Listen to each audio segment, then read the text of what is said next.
चलिए स्टार्ट करते हैं। आज का जो टॉपिक है वो है माइक्रो मोशन स्टडी। ठीक है, माइक्रो मोशन स्टडी हिंदी में इसे सूक्ष्म गति अध्ययन कहते हैं। सूक्ष्म गति अध्ययन। इससे पहले हम लोग गति विश्लेषण में मोशन एनालिसिस में हम लोगों ने देखा कि क्या होता है, मोशन एनालिसिस क्यों जरूरी है। उसके बाद बहुत सारे थर्बलिक्स के बारे में हम लोगों ने पढ़ा हुआ था। उसके अलावा principle of motion economy, different phases पढ़े, डिफरेंट टाइप्स पढ़े। उसके बाद हम लोगों ने थर्बलिक्स के साइंस पढ़े थे। साइन मतलब बहुत सारे थर्बलिक को साइन के साथ देखा था, जिनका इस्तेमाल किस में होता है, जिनका इस्तेमाल आपके मोशन इकोनॉमी या मोशन स्टडी में होता है। अब जो है नया टॉपिक जो है, उसके अलावा उसके बाद हम लोगों ने साइमो चार्ट पढ़ा। Simo chart mean simultaneous chart, जो साइमल्टेनियस वर्ड से कैलकुलेट होके आता है। आज जो पढ़ेंगे वो है micro motion study. Micro motion study मतलब सूक्ष्म गति अध्ययन। अब क्यों इसे सूक्ष्म कहा जाता है, ठीक है, और ये कैसे डिफरेंट है मोशन मोशन इकोनॉमी या फिर मोशन एनालिसिस से, कैसे ये डिफरेंट है या उसका ही पार्ट है या उससे अलग है, इसके बारे में हम लोग आज समझेंगे यहाँ पे। ठीक है, होता क्या है कि माइक्रो मोशन एनालिसिस ये भी जो है ये वर्क स्टडी का ही भाग होता है। ठीक है, ये भी वर्क स्टडी का ही भाग है। कार्य विधि अध्ययन का ही ये एक भाग होता है।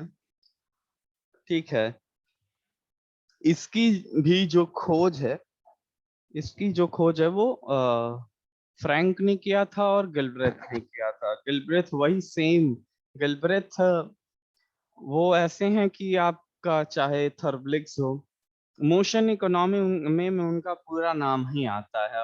पूरा का पूरा जो श्रेय है मोशन इकोनॉमी का, गति विश्लेषण का, वो उन्हीं को जाता है। उसमें कोई स्टडी होगी वो गिलब्रेथ के द्वारा की गई होगी। ठीक है, गिलब्रेथ ने और फ्रैंक ने मिलकर इस कॉन्सेप्ट को दिया था। ये क्या कहता है इसके बारे में देखें। ये क्या होता है कि हम किसी भी विधि का या फिर किसी भी जगह का अध्ययन करना हो, उसके मोशन के बारे में पढ़ना हो, और वो क्यों उसको मोशन इकोनॉमी ने ना पढ़ के सूक्ष्म गति अध्ययन में पढ़ते, उसका भी एक कारण है। कारण ये है कि कोई अगर गति जो है बहुत तीव्र हो रही है, बहुत तेजी से हो रही है, जिसका अध्ययन क्या हो, कठिन हो, किस में, मोशन इकोनॉमी है, तो उसको सूक्ष्म गति अध्ययन के द्वारा किया जाता है। जिसमें गति काफी तीव्र हो और उसको पढ़ना थोड़ा डिफिकल्ट हो, तो उसको सूक्ष्म गति अध्ययन से उस विधि का अध्ययन करते हैं। करते क्या है इसमें कि हम लोग टाइम रिकॉर्डेड मोशन कैमरेज जो होते हैं उनका इस्तेमाल करते हैं। जिन कैमरा में या फिर चलचित्र जो कैमरे होते हैं, हिंदी में से चलचित्र कैमरा कहते हैं, जो फिल्म वाले कैमरे हैं, और जिसमें रिकॉर्डिंग संभव हो सके टाइमर के साथ। ठीक है, टाइमर के साथ उसकी रिकॉर्डिंग संभव हो सके, ऐसे कैमरेज का इस्तेमाल करते हैं।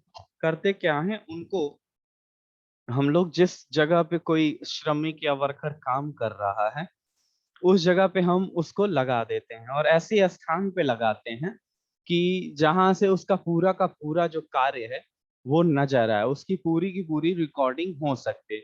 और रिकॉर्डिंग की जो स्पीड रखते हैं थ्रू आउट इट्स वर्क्स, मतलब उसके पूरे वर्किंग के दौरान उसको कांस्टेंट रखा जाता है, नित्य रखा जाता है, एक समान गति पे उसकी रिकॉर्डिंग की जाती है।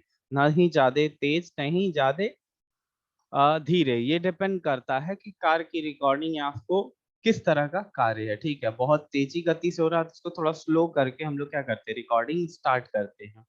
ठीक है, अब ये पूरी की पूरी जितनी भी देर की होगी उसका पूरा रिकॉर्डिंग करते हैं। ठीक है, रिकॉर्डिंग करने के क्या बात क्या करते हैं कि प्रोजेक्टर पे उस रिकॉर्डिंग को शो करते हैं, जो आपने रिकॉर्डिंग कैमरे के द्वारा की है।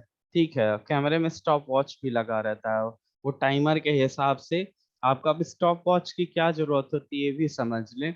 कभी कभी क्या होता है कि कोई श्रमिक जो काम कर रहा है वर्क प्लेस पे, ठीक है, तो अगर वो थोड़ी देर के लिए काम के लिए क्या हो गया, चला गया, कहीं चला गया, तो उस केस में क्या करेंगे, हम उसको बंद कर देंगे और फिर जब वो आएगा तो हम रिज्यूम कर लेंगे अपने उस कैमरे को, ठीक है। इसलिए वो टाइमर लगा हुआ रहता है ताकि आप स्पीड भी कंट्रोल कर सके और जब आप चाहते हैं स्टॉप करना तो स्टॉप भी कर सकें। उसके बाद करते क्या है, जब हमें पूरी की पूरी फिल्म प्राप्त हो जाती है, पूरी की पूरी फिल्म हमें मिल जाती है रिकॉर्डिंग वाली, उसको हम लोग प्रोजेक्टर पे चलाते हैं। प्रोजेक्टर तो आप जानते हैं, पर्दा जो होता है उसे हिंदी में पर्दा कहते हैं। प्रोजेक्टर वाले पर्दे पे चला करके हम क्या करते हैं, उसका गहन अध्ययन करते हैं, उस रिकॉर्डिंग का अध्ययन कर रहे होते हैं। अध्ययन करने के बाद हम चार्ट्स बना रहे होते हैं।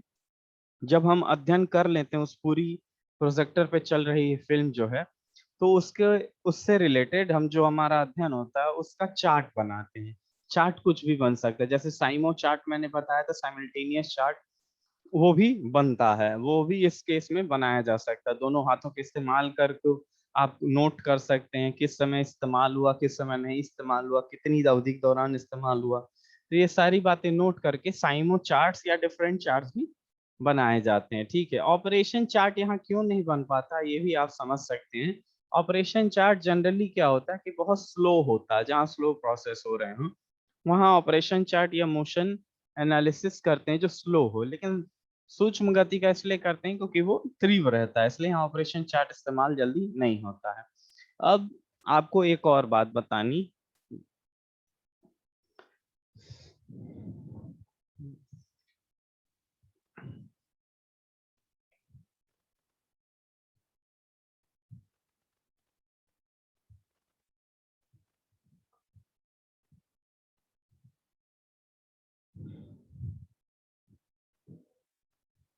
अब देखिए, ये जो सूक्ष्म गति अध्ययन है वो आपको किन किन जगहों पे इस्तेमाल होता है इसे आप देख सकते हैं।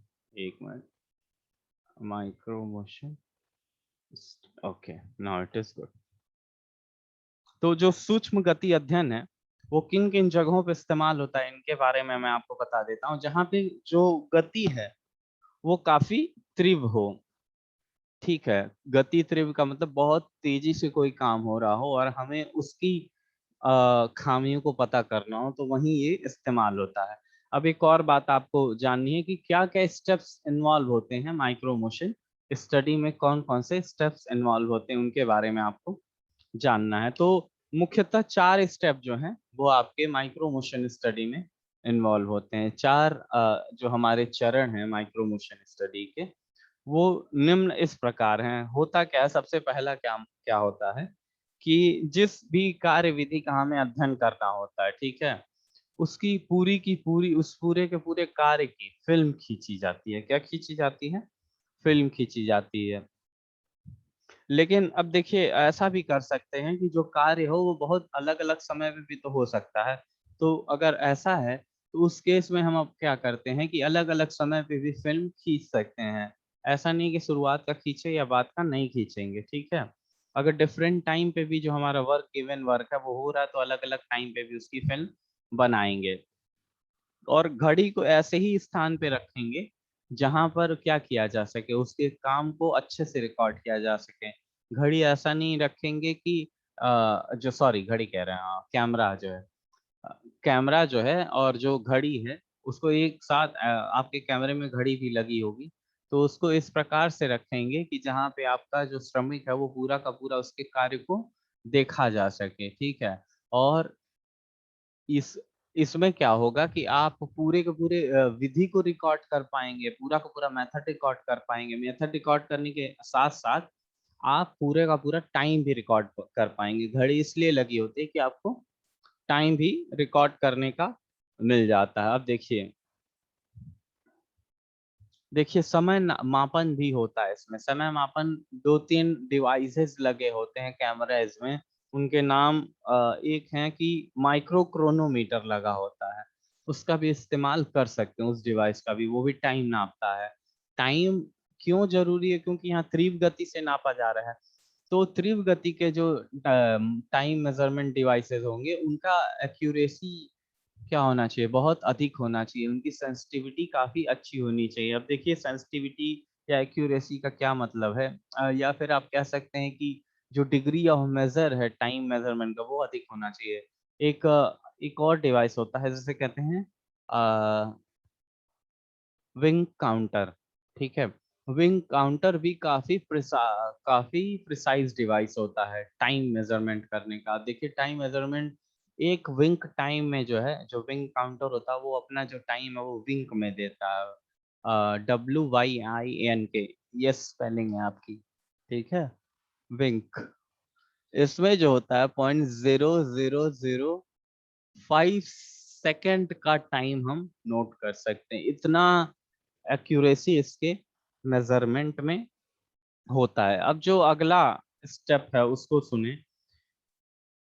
सबसे पहले जब ये सारी रिकॉर्डिंग हो जाती है टाइमर के साथ, विंग भी लगा हो सकता, कुछ भी लगा रहे, माइक्रो क्रोनोमीटर लगा हो, ठीक है, तो उसके बाद क्या करते हैं, उसको फिल्म पे चलाते हैं, नहीं सॉरी, जो फिल्म होती है उसको साफ कर लेते हैं, जैसा कि पुराने उसमें था। एक्चुअली जो ये स्टेप है ना, सॉरी, ये जो मेथड है वो पुराने जमाने का है। तो उस समय जब ये लिखा गया था तो फिल्म का जमाना हुआ करता था।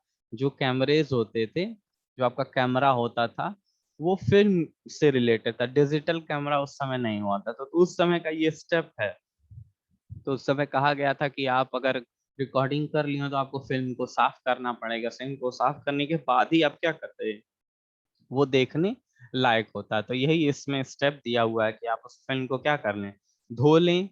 धोने के बाद क्या कर लें, आप उसका अध्ययन प्रोजेक्टर पे आप उसे लगाएं और उसके अध्ययन को शुरू करें। अध्ययन में पहला काम जो होता है, आपको कार्य चक्र पता करना होता है। कार्य चक्र का साधारण ज्ञान जो है आपको उसकी अध्ययन से पता चल जाएगा, ठीक है।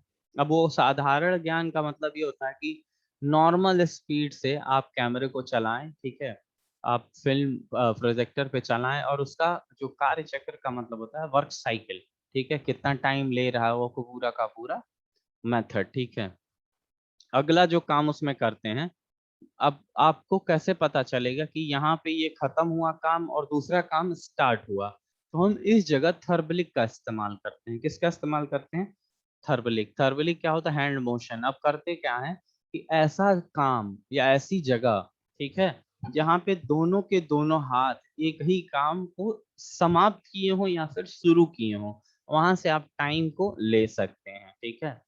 वहां पे आप टाइम का स्टार्टिंग पॉइंट मान सकते हैं या फिर एंड पॉइंट मान सकते हैं। अब इसी हिसाब से आप क्या करते हैं, अ, आप अपने वर्क साइकिल का टाइम स्टार्टिंग पॉइंट और एंडिंग पॉइंट डिसाइड कर लिया। अब उसके बाद क्या करते हैं, हर साइकिल का अपना अपना रीडिंग नोट करते हैं। रीडिंग नोट करने के लिए हमको बार बार अपने स्टॉप वॉच से क्या करना पड़ेगा, रिकॉर्डर जो या फिर जो रिकॉर्डर है उसके स्टॉप करना पड़ेगा, और जो टाइमिंग उस वक्त घड़ी में दिखेगी हमको उसको नोट करना पड़ेगा। इस तरह हम हर वर्क साइकिल का टाइम नोट करते हैं। ये हमारा दूसरा स्टेप होता है। उसके अलावा एक और काम करते हैं दूसरे स्टेप में, फ्रेम बाय फ्रेम की भी स्टडी की जाती है थर्मलिक्स में, जिसमें हम अपने हाथों का सूक्ष्म जो है गति का अध्ययन कर पाते हैं। फ्रेम बाय फ्रेम का मतलब एक एक शॉट को देखना फ्रेम बाय फ्रेम कहलाता है। इसमें हमारे दोनों हाथों के क्या है, हैंड्स के मोशन को स्टडी किया जा सकता है। ये दूसरा स्टेप है किसमें, माइक्रो मोशन स्टडी का। जो तीसरा स्टेप है वो ये कहता है कि आपको चार्ट्स बनाने हैं। चार्ट्स किसके बनेंगे, जनरली यहाँ साइमो चार्ट बनता है। साइमो मतलब साइमल्टेनियस मोशन साइकिल चार्ट होता है। उसी का इस्तेमाल कर जो आपने स्टडी की है, जो आपके चित्र से अध्ययन है, उसका इस्तेमाल करके आपको साइमो चार्ट बनाने होते हैं। साइमो चार्ट्स का इस्तेमाल करने के बाद हम उसका अध्ययन करते हैं। वही जो प्रिंसिपल है किसका, इस प्रिंसिपल का जो नाम है motion economy, principle of motion economy का इस्तेमाल करते हैं हम उस चार्ट के अध्ययन में। और करते क्या है कि हम उसमें उसके जो इनफेक्टिव टाइम है या फिर ऐसा मोशन है जहाँ पे दोनों हाथ काम नहीं कर रहे हैं, या फिर ऐसी जगह जहाँ पे सिर्फ एक ही हाथ पे अधिक काम हो गया हो या दूसरे हाथ पे काम कम हो गया हो, तो उन सबकी स्टडी कर लेते हैं। स्टडी करने के बाद उसका सुधार करते हैं। तो ये पूरा का पूरा माइक्रो मोशन स्टडी था। अब अगला जो टॉपिक है वो है माइक्रो मोशन स्टडी का क्या एडवांटेज है। एडवांटेज भी है, डिसएडवांटेज भी है। अगर आपको कोई क्वेश्चन पूछता है कहाँ पे एग्जाम में, तो आपसे ये पूछेगा what is micro motion study, what are steps and what are the advantages and disadvantages. इससे अधिक नहीं क्वेश्चन पूछ सकता है।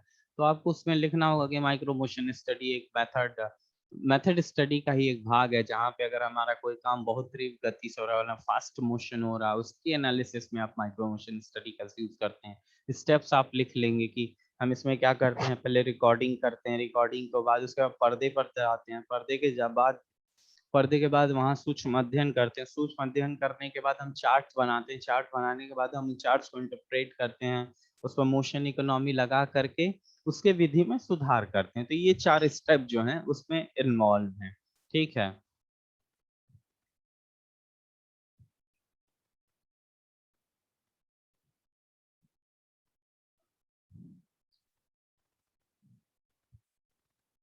ठीक। अगला जो एडवांटेज है किसका, माइक्रो मोशन स्टडी का, वो मैं बताता हूँ। डिसएडवांटेज भी है और यूजेस भी है। यूजेस तो आपको समझ में आ ही गया होगा।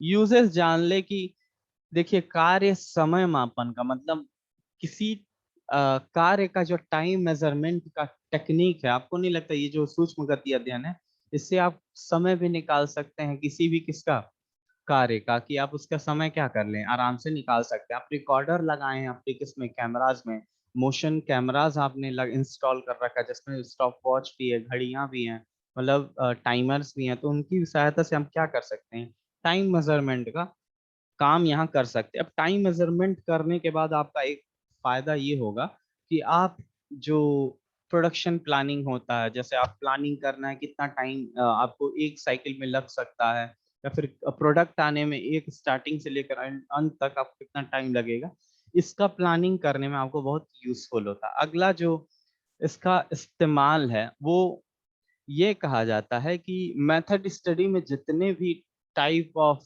स्टडीज है, उनका सबसे बेस्ट मेथड अगर कोई है तो वो सूक्ष्म गति अध्ययन ही होता है। ये मेथड स्टडी का सबसे बेस्ट टेक्निक होता है, माइक्रो मोशन स्टडी। एक और मोशन स्टडी आगे मैं पढ़ाऊंगा, मेमो मोशन स्टडी, वो भी होता है, लेकिन बेस्ट टेक्निक यही होता है मेथड स्टडी का। ठीक है। अब देखिए, जो भी आपके इंडस्ट्रियल इंजीनियर्स होते हैं कहाँ पे, इंडस्ट्री में, उनको सारे स्टडीज में से सूक्ष्म गति अध्ययन उनके लिए काफी सहायक होता है। अगर वो क्या प्लान कर रहे हैं, आप टाइम मेजरमेंट करना चाहते हैं, मेथड स्टडी करना चाहते हैं, स्पेशली स्टैंडर्ड टाइम सेट करना चाहते हैं। आगे हम कार्य मापन में समय का मापन पढ़ेंगे, लेकिन इसका भी सहायता से हम पहले ही बोले थे कि वर्क स्टडी के अगर दो टेक्निक है, तो दोनों आपस में क्या है, इंटर रिलेटेड है। दोनों का आपस में यूज है, बिना एक के दूसरी नहीं पूरी होती, और बिना दूसरे वाले की पहले वाली पूरी नहीं होती। ठीक है। अगर एक और बात है, आपको अगर रिकॉर्डिंग रखनी है, ये तो मतलब इस स्टडी में आप रिकॉर्डिंग तो करते ही हो, उसके अलावा जो आपने रिकॉर्डिंग की है उसको एज अ रिकॉर्डिंग इस्तेमाल करते हैं। रिकॉर्डिंग का मतलब होता है कि आप उसका रिकॉर्ड रख सकते हैं। ठीक है। इसका भी इस्तेमाल रिकॉर्ड के लिए किया जाता है।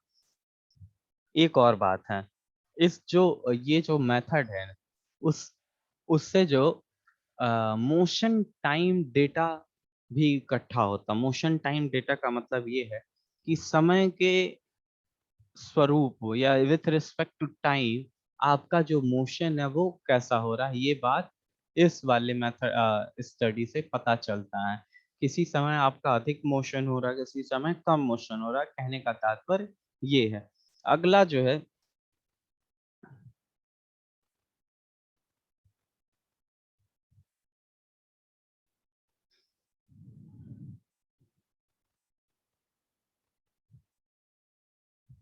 ये बात तो इसमें जाहिर है कि इसका इस्तेमाल किसी नए मेथड का इस्तेमाल डेवलपमेंट में किया ही जाता है। अब जो है इसके डिसएडवांटेज है, इससे पहले हम यूज पढ़ रहे थे, एडवांटेज पढ़ें तो ये कहता है कि वर्तमान के समय का स्थायी विवरण प्राप्त होता है। स्थायी विवरण का अर्थ है कि पूरा डिस्क्रिप्शन आपके काम का इस रिकॉर्डिंग से पता चल जाता है। देखिए आप देखेंगे, आप उसमें क्या होगा कि आपके देखने में कुछ छूट सकता है, लेकिन आप मोशन कैमरेज का इस्तेमाल कर रहे हैं, ठीक है। मोशन कैमराओं का इस्तेमाल कर रहे हैं, जो क्या करते हैं, हर पल की रिकॉर्डिंग करते हैं। हर पल की रिकॉर्डिंग से फायदा ये होता है कि पूरा का पूरा description throughout your whole time आपको मिल जाता है। अगला जो है,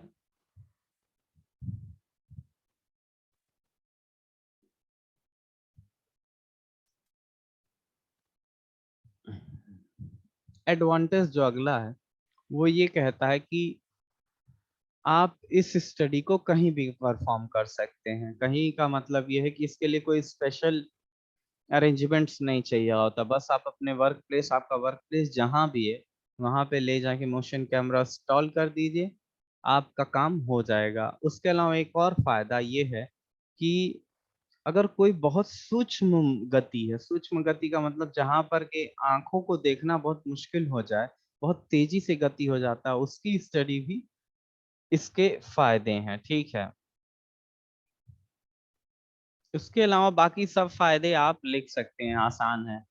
कि ये संबंध का स्टडी करता है कि आदमी जो है मशीन पे कितना काम कर रहा है, उससे का क्या संबंध है, ये सब आम बातें हैं। ये उसका भी रिसर्च में यूज हो सकता है, बिल्कुल आप रिसर्च के काम में भी ये स्टडी आती है, ठीक है। अगला जो टॉपिक है वो है मेमो मोशन स्टडी, ठीक है। मेमो मोशन स्टडी, आपका ये जो माइक्रो मोशन स्टडी है ये खत्म हो गया। ये क्या करता है, अब देखिए मेमो मोशन स्टडी क्या कहता है और माइक्रो मोशन में थोड़ा डिफरेंस आपको अभी थोड़ी समझ में आएगा। ये सूक्ष्म गति अध्ययन जो है वो वहां करते हैं जहां पे कोई काम क्या हो रहा हो, खूब ज्यादा हो रहा। अब एक बात बताइए, खूब लंबा काम है, ठीक है। खूब लंबा का मतलब करीब पूरे 24 2 घंटे 3 दिन का काम है, तो क्या उसकी रिकॉर्डिंग संभव है? बिल्कुल नहीं। आपको इतनी रिकॉर्डिंग करने के लिए क्या करना पड़ेगा, बहुत सारा डेटा चाहिए, ठीक है। तो और पता चला कि 2 3 दिन लंबे कार्य में बहुत सारे स्टॉपेज हैं, बहुत सारी इरेगुलरिटीज हैं। इरेगुलरिटीज का मतलब कभी काम हो रहा है, कभी काम नहीं हो रहा है। तो ऐसा कार्य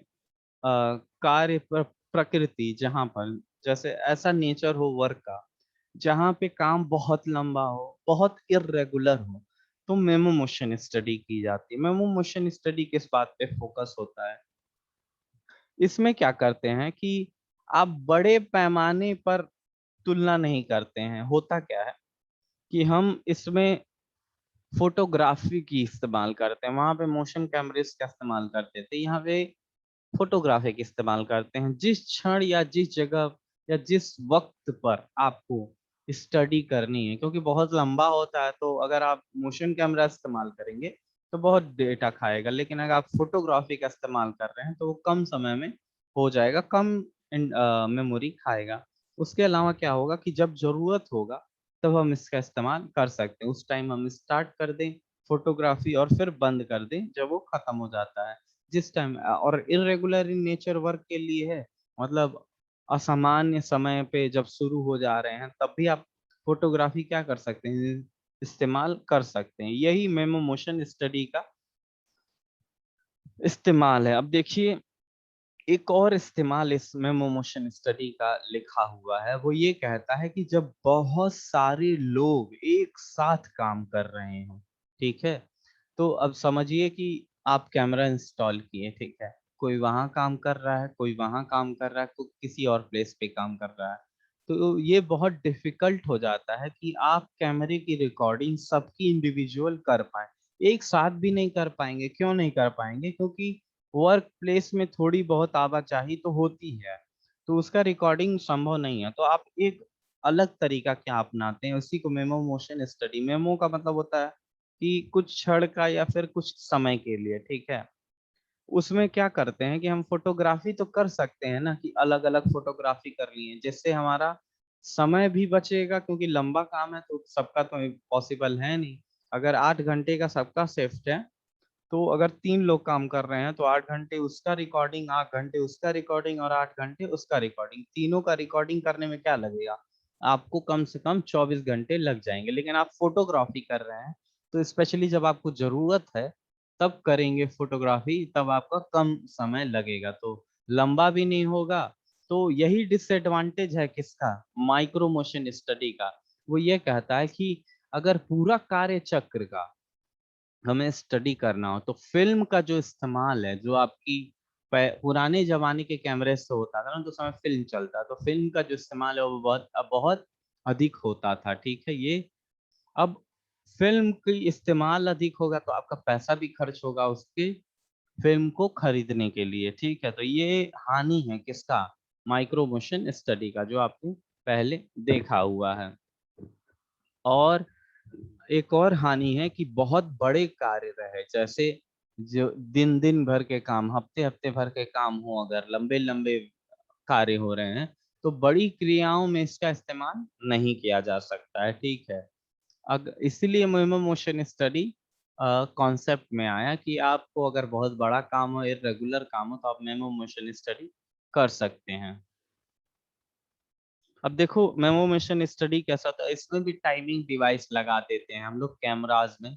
ठीक है, टाइमिंग डिवाइस क्या करता है ना, अपने समय पे ही स्टार्ट हो जाता है। फॉर एग्जाम्पल 7 दिन का काम है, लेकिन 7 दिन में कुछ समय बैठा हुआ आदमी और कुछ समय कुछ काम कर रहा है। ठीक है, तो जब काम कर रहा है तो अपने आप स्टॉपर क्या होता है, खत्म हो जाता है और रिकॉर्डिंग स्टार्ट हो जाती है। ठीक है, फिर जब काम खत्म होने का टाइम होता है तो अपने आप रिकॉर्डिंग बंद भी हो जाती है। ठीक है, तो इसमें क्या होता है, पूरा का पूरा कार्य विधि नहीं जज करना पड़ता, समय समय के अनुसार से ही हम क्या करते हैं, जजिंग कर लेते हैं या रिकॉर्डिंग कर लेते हैं। ठीक है, उसके बाद इसको भी प्रोजेक्टर पे क्या किया जाता है, दिखाया जाता है। प्रोजेक्टर के दिखाने के बाद इसकी भी स्टडी की जाती है। जिस तरह स्टडी इसमें करते थे, माइक्रो मोशन स्टडी में करते थे, उसी तरह इसमें भी क्या करते हैं, प्रोजेक्टर पे फिर से वो फिल्म जो है उसको चलाते हैं साफ करके। ठीक है, फिल्म आजकल नहीं साफ करना पड़ता है, आज डिजिटल कैमरा है, तो आप डायरेक्ट रिकॉर्डिंग करके डायरेक्ट आप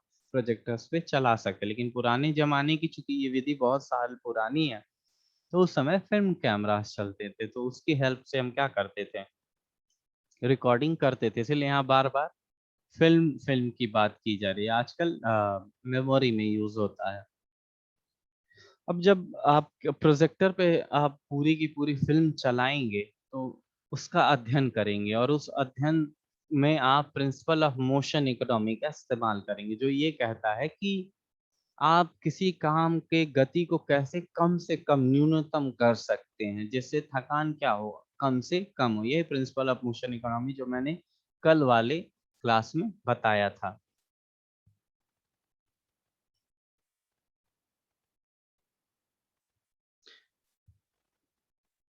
अब इसके एडवांटेजेस के बारे में पढ़ लेते हैं कि क्या क्या एडवांटेजेस हैं किसके, मेमो मोशन स्टडी के।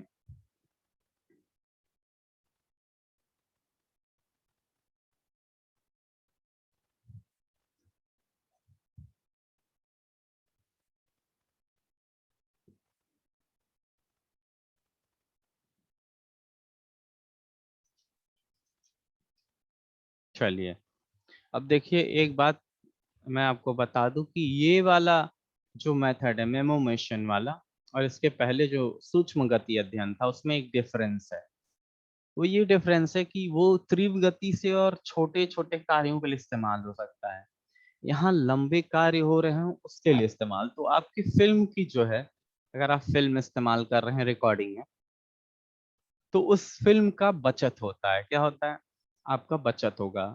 अल्टीमेट एम क्या है, आपका टाइम भी बचेगा और पैसे भी बचेंगे, तो इकोनॉमिकल भी होता है in comparison to micro motion study.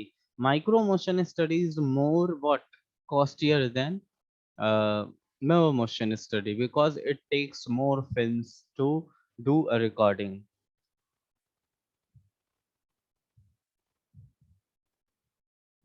एक और अब फायदा जो है, वैसे तो आप फायदा आप समझ ही गए होंगे कि बहुत दीर्घ कार्य है, दीर्घ मतलब बहुत लंबा काम है। ठीक है, इरेगुलर, इरेगुलर का मतलब असमय ही कोई कार्य शुरू हो जाए, तो जब वो शुरू होता है तो रिकॉर्डिंग भी इसका टाइमर शुरू कर देता है। ऐसे कार्य हो तो वहां भी इसके फायदे हैं, और ऐसे काम हो जहां पर बहुत सारे लोग हों, बहुत सारे, मैंने बोला कि अगर एक ही जगह पे बहुत सारे वर्कर्स काम कर रहे हैं तो उनकी रिकॉर्डिंग एक साथ कर पाना अत्यधिक समय लग जाता है, मेमोरी भी अधिक लगेगी। तो इसीलिए जहाँ पे अधिक वर्कर होते हैं वहाँ पे ये मेमो मोशन स्टडी फायदेमंद है। उसके अलावा मेमो मोशन स्टडी में ज्यादा नहीं पूछ सकता। इस ये बहुत छोटा टॉपिक है किसका, मेथड स्टडी का। तो ज्यादातर माइक्रो मोशन स्टडी आपसे पूछी जाएगी कि उसमें क्या करते हैं, क्या स्टेप हैं, क्या फायदे हैं, क्या नुकसान है, कहाँ कहाँ इस्तेमाल किया जा सकता है। लेकिन मेमो मोशन स्टडी के बारे में ज्यादा से यही पूछ लिया जाएगा कि ये क्या है और क्या डिफरेंस है माइक्रो मोशन स्टडी से। अगला जो टॉपिक है वो है श्रम दक्षता शास्त्र, जिसको अर्गोनॉमिक्स कहते हैं। अर्गोनॉमिक्स जो है वो बहुत इम्पोर्टेंट टॉपिक है आपके पूरे के पूरे लाइक वाइज। प्रोडक्टिविटी बहुत इंपॉर्टेंट था, वर्क स्टडी इंपॉर्टेंट था, उसी तरह अर्गोनॉमिक्स भी बहुत इंपॉर्टेंट टॉपिक है। आपको इसके बारे में अच्छे से पढ़ना है, इस पर एक एक सवाल आ ही सकता है, इम्पोर्टेंट टॉपिक्स में से एक है। अगली क्लास में हम इस टॉपिक पे ध्यान देंगे। इसमें देखिए क्या क्या है। जो अर्गोनॉमिक्स होता है वो बेसिकली इस बात से डील करता है कि वर्क इन्वायरमेंट का डिजाइन कैसा है, काम जहां आप कर रहे हैं उन जगहों का, उन चेयर का, कुर्सी का, बैठने के तरीकों का, आने जाने के तरीकों का, इन सब का डिजाइन कैसा है। अब डिजाइन क्यों जरूरी है, क्योंकि वो डायरेक्ट इफेक्ट डालता है आपके किस पे, वर्किंग कंडीशन पे। यही कारण है कि ergonomics आजकल की इंडस्ट्रीज में बहुत इंपॉर्टेंट टॉपिक हो गया है। पहले इतना नहीं था। सेफ्टी भी इम्पोर्टेंट है, जो कि आपका कौन सा चैप्टर है, 8वां चैप्टर है। इंसेंटिव स्कीम भी इम्पोर्टेंट है। तो ये सारे टॉपिक आजकल के इंडस्ट्रीज में बहुत इंपॉर्टेंट हो, ये डायरेक्टली कहीं ना कहीं आपकी क्वालिटी को अफेक्ट करते हैं। जब आप बीटेक में क्वालिटी पढ़ेंगे, क्वालिटी प्रिंसिपल्स पढ़ेंगे, तो आपको पता चलेगा इनडायरेक्टली वर्कर्स का जो इन्वायरमेंट होता है वो क्वालिटी को इफेक्ट करता है, और ergonomics उसी चीज से डील करता है, प्रोडक्टिविटी भी बढ़ाता है।